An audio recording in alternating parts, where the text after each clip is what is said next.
તો વડોદરાની ગંભીર દુર્ઘટના બાદ પણ હજુ તંત્ર ધૃતરાષ્ટ્રની ભૂમિકામાં હોય તેવું લાગી રહ્યું છે। અમરેલી જિલ્લાના નાના મચિયાળા ગામ નજીક ઠેબી નદી પર આવેલો પુલ અતિ જર્જરિત બની ગયો છે।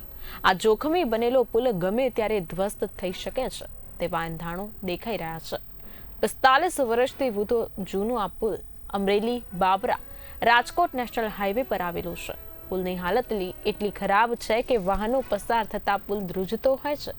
પુલના નીચેના ભાગમાં પીપળા નીકળી ગયા છે અને લોખંડના સળિયા બહાર દેખાય છે। આ માર્ગ પરથી એસટી બસ, કન્ટેનર, ખાનગી બસ સહિત નાના મોટા વાહનો 24 કલાક પસાર થાય છે। ત્યારે અહીંથી નીકળતા વાહન ચાલકો પણ ડર અનુભવી રહ્યા છે। ત્યારે આ પુલ ક્યારે ધરાશાયી થાય તે નક્કી નથી। માર્ગ અને મકાન વિભાગની બેદરકારી સામે આવી રહી છે। ગંભીર દુર્ઘટના સર્જાય તે પહેલા સ્ટેટ હાઈવે પરના પુલનું સમારકામ થાય તેવી માંગ ઉઠી છે।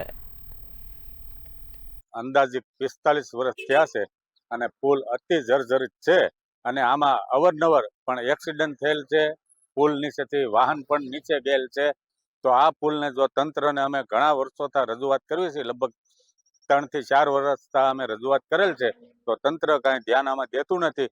તો તંત્ર ધ્યાન દઈને જો આ પુલ જે વડોદરા બ્રિજ જે થયો છે એવી હાલત જો આમાં આ ન થાય તો એવી અમે તંત્ર પાસે માંગણી કરી છે। અંદાજે 3500 થી 3000 કન્ટેનરથી વાહનો ફૂલ ટ્રાફિક છે। આ રાજકોટ જામનગર હાઈવે રોડ છે, જાફરાબાદ વાળા અહીંયા હાલે જે બાયપાસ થયો તે પછી અમારે અતિ ટ્રાફિક વધેલ છે અહીંયા।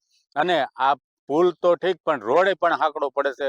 અવારનવાર એક્સિડન્ટ અહીંયા બને છે। એવી ઘટનાઓ દુર્ઘટના ઘણી પણ બનેલ છે અને આ મોટી દુર્ઘટના ન સર્જાય એ માટે અમે તંત્રને રજૂઆત કરવી છે।